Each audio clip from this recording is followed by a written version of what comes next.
The sheer magnitude of the global depopulation policy has dictated a gradual and incremental approach that has three distinct phases, each with its own primary objective.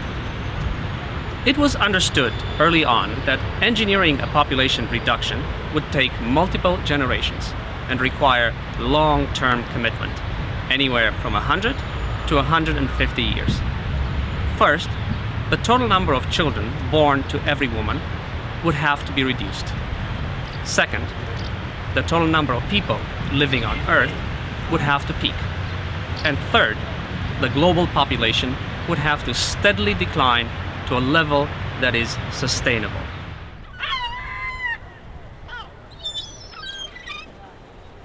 This process is called the demographic transition, and it is the world's greatest work of social engineering, dwarfing in effort and resources anything else that humankind has ever attempted. It is like forcing a river to flow backwards, a completely unnatural process. Extraordinarily, it is also the world's greatest secret, as it is being accomplished without the people's knowledge or consent. The first phase, the population control phase, spans the entire second half of the 20th century. During this phase, from 1950 to the year 2000, the overarching goal of the international community and the depopulation lobby has been to bring down the total fertility rate of every country on Earth to no more than 2 children for every woman, the so-called replacement level fertility. The idea being that if every couple on Earth has only 2 children, then the population will neither grow nor decrease and would remain stable for all times. Therefore, every country would be able to manage its resources and live within its means. It must be remembered that at war's end in 1945, the global population doubled every 30 years due to very high fertility rates and greatly decreased mortality rates, thanks to improvements in medicine, nutrition, and sanitation. Clearly, an unsustainable growth for a finite planet.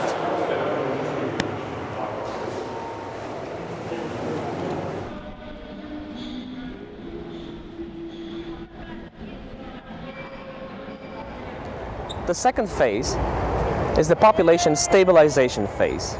It started in the year 2000 and is ongoing. The overarching goal of this phase is to ensure that the global population does not exceed 9 billion and that it peaks by 2040 or at the latest by 2050. It is questionable that the existing landmass could even feed 9 billion people, which is why the depopulation program has been accelerated and intensified. And we, the world's people, are under sustained chemical and biological attack like never before. GMOs have been unleashed on the developing world to ensure that their fertility rates go down to replacement level fertility, while chemtrails have been unleashed on the developed world to ensure that the lifespans of the baby boom generation are shortened. This is a critical period, as fertility rates in the poorest of nations are falling like raindrops from the sky, without being accompanied by prosperity, which has always been used to justify falling birth rates in order to conceal the true reasons for their decline. The true reasons, of course, being the sustained use of chemical and biological toxins, which is why no one in the system will whisper a single word, and why the church sees no evil, hears no evil, and speaks no evil. Everyone is tomb quiet, while the bodies are piling up.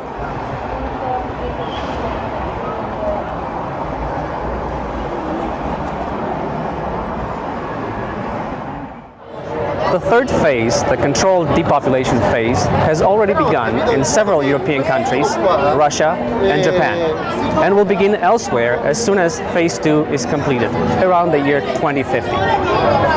Once the population peaks at 9 billion, the full panoply of fertility-depressing agents will remain in place to ensure a steady and controlled decline. How low the global population will have to decrease depends on our consumption patterns and environmental necessities. Judging by how fast the developing world is aspiring to reach Western standards of living, and by the fast rate at which fossil fuels and fresh water are being depleted, it is safe to assume that the global population will have to shrink by at least 2/3 from its peak of 9 billion, provided that renewable energy technologies will be fully engaged in the next 50 years and the carbon footprint of every human being on Earth decreases to half of what it is today. In the absence of such sparing use of resources and universal use of advanced technologies, the population will have to decrease to less than 1 billion if human civilization is to halt the destruction of the environment on which its very survival depends.